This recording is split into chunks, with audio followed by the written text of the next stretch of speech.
Hey guys, so today's video is going to be a makeup tutorial on this look.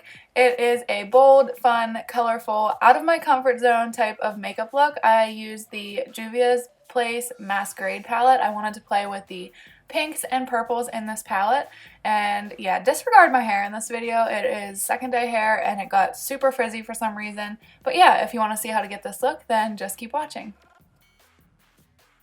Okay, so I've already primed my eyelids with the Urban Decay Primer Potion in Enigma, and then I'm going to grab the Juvia's Place Masquerade palette, and I'm dipping into Zobo. It's this really pretty, like, matte berry pink shade, and I apologize for the angle and the focus of my camera right here. I don't know what happened. I don't know what I was thinking. But anyways, I'm taking that Zobo shade, and I'm just building it up into my crease. I'm just kind of like, this is going to act as our transition shade. I'm just keep building it up and just keep packing on this shade into my crease, going back and forth, blending it out. I want it to be like really diffused in the crease transition area.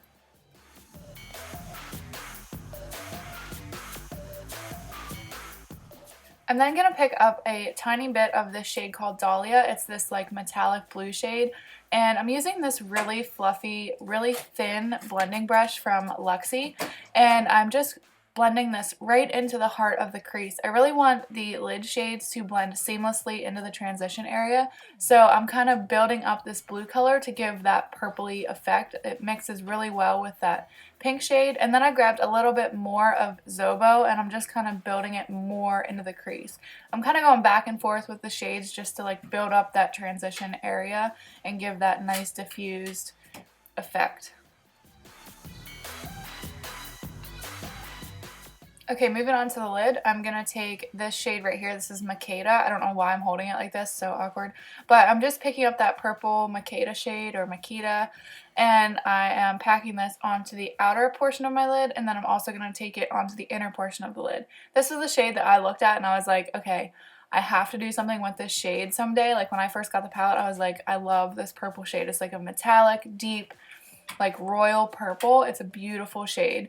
And I'm just packing this all over my lid, well, all over the outer part of my lid and all over the inner part of my lid until I think the pigmentation is enough. These shadows are already super pigmented, so it doesn't really take a lot. And then as you can see here, I'm like blending it, connecting the top part of my lid so that it blends nice and smoothly into the transition area.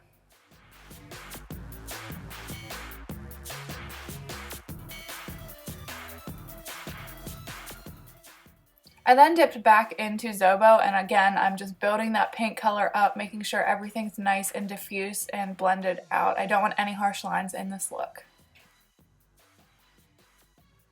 Okay, and then I'm going to grab this hot pink shade right here. This is Bori, and on this flat shader brush from Morphe, I'm just packing this all over the center of my lid where I kept it bare, and I'm kind of blending it out into that purple. This is a stunning, vibrant pink shade. I have never seen a pink have this much pigmentation. It is beautiful. It has like orange and gold like glitter flecks through it.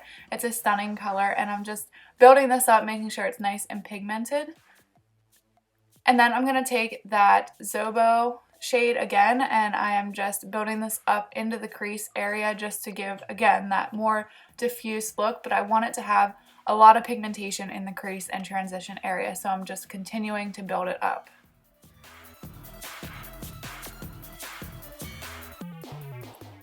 So then I went back into Makeda, and I am just building up, intensifying that purple shade on the outer and inner corner parts of my eye.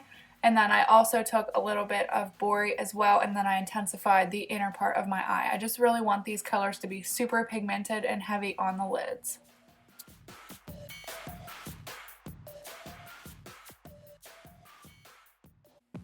Oh look, I'm going back into Zobo yet again. How many times am I going to go back into this color? But I'm just kind of lightly touching up the transition area. And then I'm grabbing my Colourpop pressed shadows. These are new, and I'm taking this shade. This is Head Over Heels, Hear Me Out. One of the ones with H's. I'll have it listed down below. And I am highlighting my brow bone and just cleaning up that brow area with that light shade.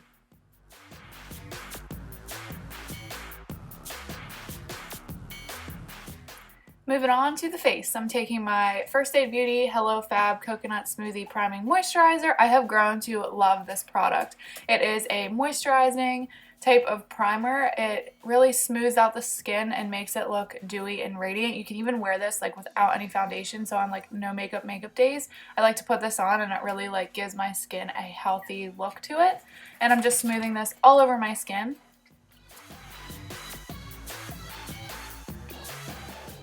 For foundation, I grabbed my Wet n Wild Photofocus foundation in the shade Shell Ivory. I'm just using the little spatula to apply it all over my face, and then I'll be blending it out with my IT Cosmetics Airbrush foundation brush, I believe.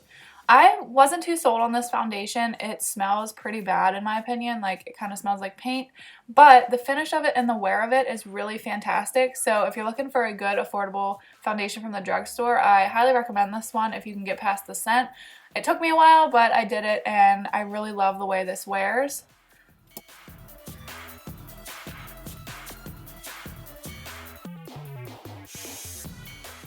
For concealer, I'm taking my Maybelline FitMe concealer in the shade Fair, and I'm putting this under my eyes, down the center of my face, of course.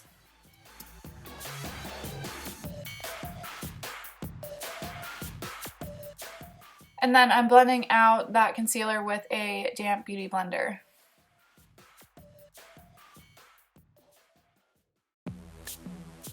Okay, so to set that concealer down, I'm taking my old trusty NYX HD Finishing Powder in the shade Banana, and I'm just setting everywhere where I put concealer on my face. To bronze up and contour a bit, I'm taking my Too Faced Chocolate Soleil bronzer, one of my all-time holy grail bronzers, and I am just applying this with my Ego Tools contour brush. I don't know what this brush is called actually, but it's a really good brush. And I am just putting this on my cheekbones, on my temples, top of my forehead, just bronzing up a bit.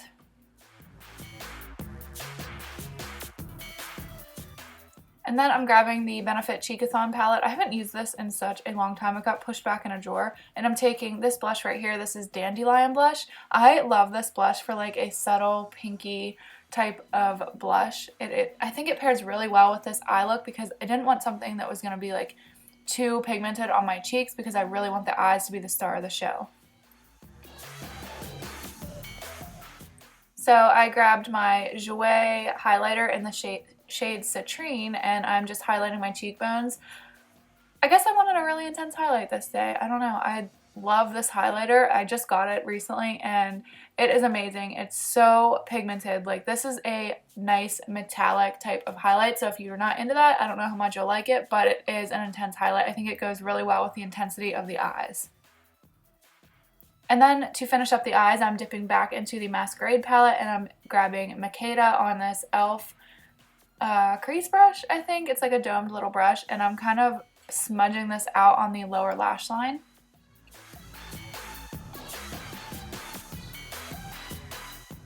So I kept it first like on the outer part of my eye, and then I'm taking a little bit of that purple shade and I'm putting it on the inner corner. I'm kind of trying to mimic the halo look that's on the top part of the lid. And then I'm dipping into Bori with that same brush, and I'm putting that right in the center, as you can see, and I'm blending it the whole way across my lower lash line.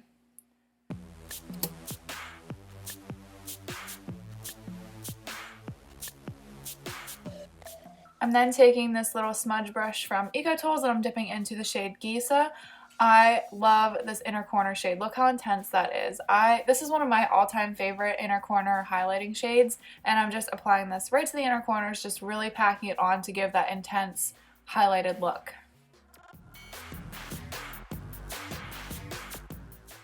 So I went ahead and grabbed Colourpop's Creme Gel Liner in the shade Piggy Bank. This is a perfect fusion of like pinky purpleness, but I didn't realize that they discontinued it. I'm so sorry. I'm so sad that they did because it's a stunning color. But then I'm going to curl my eyelashes and apply 2 coats of my L'Oreal Telescopic Carbon Black Mascara. And then for lips, I'm grabbing this Ultra Matte Lip. This is new from Colourpop. It is in the shade Aquarius 2. It launched with their new line for Kathleen Light's birthday. It's a stunning color and I think it goes really well. It's a nice nude shade. And that completes the look. I hope you guys enjoyed this video. Please give it a thumbs up if you did, and please subscribe to my channel if you're not subscribed already, and I will see you guys in my next video. Bye!